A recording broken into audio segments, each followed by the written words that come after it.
Di kedalaman hutan belantara yang lebat, di mana sinar matahari berjuang untuk menembus kanopi dedaunan, hiduplah seorang anak laki-laki yang sangat istimewa. Namanya bukan nama biasa, karena tidak ada manusia yang memberinya nama. Ia dikenal di seluruh hutan sebagai Rimba, sang anak hutan. Kisah Rimba dimulai dari sebuah tragedi. Saat ia masih bayi, keluarganya tersesat dalam sebuah ekspedisi. Dalam kekacauan, keranjang bayinya jatuh dari perahu dan hanyut terbawa arus sungai yang deras, jauh ke dalam jantung hutan. Keranjang kecil itu akhirnya terdampar di tepi sungai yang berlumpur. Tangisan lapar dan takut sang bayi memecah kesunyian hutan. Bukan manusia yang mendengar tangisannya, melainkan seekor harimau betina besar yang sedang berpatroli di wilayahnya. Harimau itu, yang baru saja kehilangan anaknya karena sakit, merasakan naluri keibuannya terpanggil. Dengan hati-hati, ia mendekati keranjang itu. Alih-alih melihat mangsa,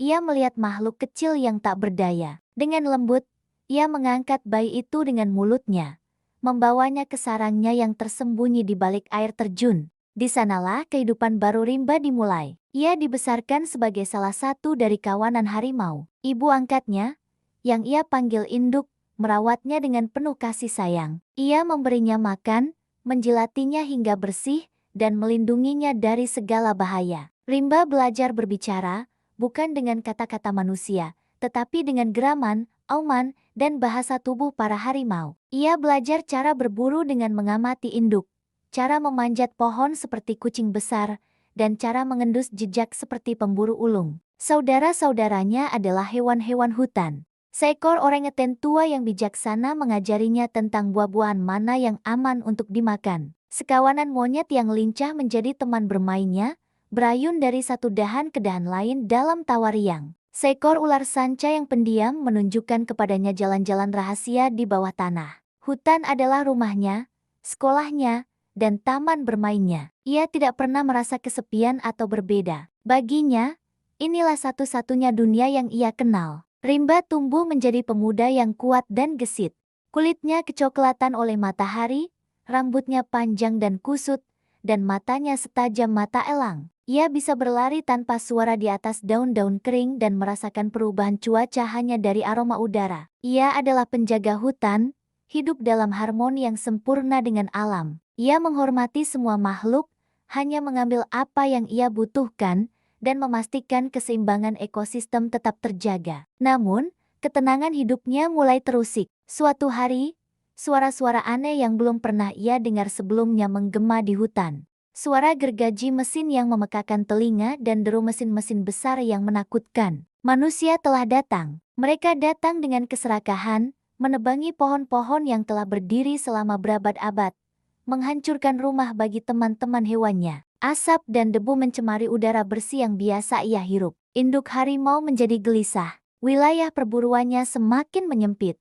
Hewan-hewan lain mulai melarikan diri, mencari tempat perlindungan yang semakin sulit ditemukan. Rimba merasakan sakit dan kemarahan yang membara di dalam dirinya. Ini adalah serangan terhadap rumahnya, terhadap keluarganya. Ia tidak bisa hanya berdiam diri. Dengan keberanian yang diwarisi dari ibu harimaunya, ia memutuskan untuk melawan. Pada awalnya, ia hanya mencoba menakut-nakuti para penebang. Ia akan mengaum dari balik semak-semak, membuat jejak kaki palsu yang besar, atau menggoyangkan pohon-pohon untuk membuat mereka berpikir ada binatang buas raksasa yang mengintai. Taktiknya berhasil untuk sementara waktu. Para pekerja menjadi takut dan seringkali menghentikan pekerjaan mereka. Mereka mulai menyebarkan desas-desus tentang hantu atau roh penjaga hutan. Namun, pemimpin para penebang, seorang pria serakah bernama Tuan Tanah, tidak percaya pada tahayul. Ia membawa sekelompok pemburu bersenjata untuk melenyapkan gangguan apapun yang menghalangi keuntungannya. Situasi menjadi jauh lebih berbahaya. Rimba sekarang tidak hanya menghadapi gergaji mesin, tetapi juga senapan. Suatu malam, para pemburu memasang perangkap baja yang tersembunyi di jalur yang biasa dilalui induk. Malam itu, auman kesakitan yang memilukan bergema di seluruh hutan. Rimba berlari secepat kilat menuju sumber suara. Hatinya hancur melihat induk, ibu yang telah membesarkannya, terperangkap, kakinya berdarah karena jeratan baja yang kejam. Para pemburu mendekat, tawa kemenangan mereka terdengar jahat. Kemarahan yang belum pernah Rimba rasakan sebelumnya meledak. Ia bukan lagi anak laki-laki. Ia adalah harimau yang melindungi ibunya. Dengan auman yang menggetarkan pepohonan, ia melompat keluar dari kegelapan. Penampilannya yang liar dan gerakannya yang secepat kilat membuat para pemburu terkejut. Mereka menembak secara membabi buta, tetapi Rimba terlalu cepat. Ia melucuti senjata mereka, bukan dengan niat membunuh, tetapi untuk melumpuhkan. Ia bergerak seperti bayangan, menggunakan pengetahuannya tentang hutan untuk mengalahkan mereka satu persatu. Para pemburu, yang sekarang ketakutan setengah mati, lari tunggang langgang meninggalkan hutan. Rimba kemudian kembali ke sisi induk. Dengan susah payah, menggunakan batu dan kekuatan tangannya, ia berhasil membuka perangkap baja itu. Ia membersihkan luka induk dengan daun-daun obat yang diajarkan oleh orangutan bijaksana dan membantunya kembali ke sarang. Selama berminggu-minggu, ia merawat induk hingga sembuh, berburu untuknya dan membawakan air segar setiap hari. Kabar tentang manusia liar yang melindungi hutan menyebar dengan cepat. Kisah itu sampai ke telinga seorang ahli biologi bernama Dr. Arini, yang telah lama meneliti ekosistem di wilayah tersebut. Tidak seperti Tuan Tanah, Dr. Arini datang dengan niat baik. Ia masuk ke hutan sendirian, tanpa senjata, hanya membawa peralatan penelitian dan hati yang terbuka. Ia mengikuti jejak-jejak aneh dan akhirnya menemukan sarang di balik air terjun. Di sana, ia melihat pemandangan yang luar biasa. Seorang pemuda merawat seekor harimau besar seolah-olah itu adalah ibunya sendiri. Awalnya, Rimba bersikap waspada. Namun, Dokter Arini tidak menunjukkan tanda-tanda ancaman. Ia berbicara dengan lembut, menunjukkan bahwa ia datang sebagai teman. Hari demi hari, ia kembali, meninggalkan makanan dan perban medis dari jarak yang aman. Perlahan, Rimba mulai mempercayainya. Melalui Dokter Arini, Rimba mulai belajar tentang dunia di luar hutan. Ia belajar kata-kata pertama dalam bahasa manusia. Dokter Arini, di sisi lain, belajar tentang kearifan hutan dari Rimba. Ia mendokumentasikan semua yang ia lihat, mengumpulkan bukti tentang kekayaan hayati yang tak ternilai dan dampak buruk dari penebangan liar. Dengan bukti-bukti yang dikumpulkan Dokter Arini dan kisah unik Rimba yang menjadi sorotan media, tekanan publik mulai meningkat.